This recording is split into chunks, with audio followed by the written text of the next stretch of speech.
Reggae is the most oppressed music. Reggae artists are the most underpaid, the most undervalued, and the most degraded.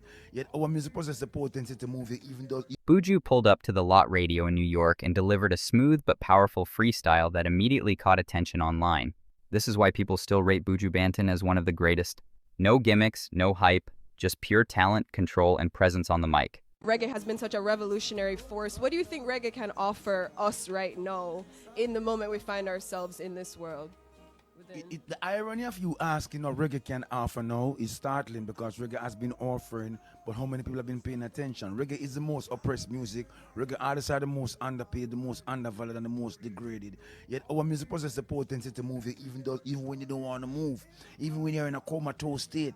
This music moves you, educate you, uplift you, eradicate negativity from the mind, and bring the people them together because of the warmth. Now, do not make the mistake of bundling reggae music with dancehall. It's two different distinct genre. One intend to make you feel the way you're supposed to feel on a spiritual level, and the other one is like a modicum of escapism.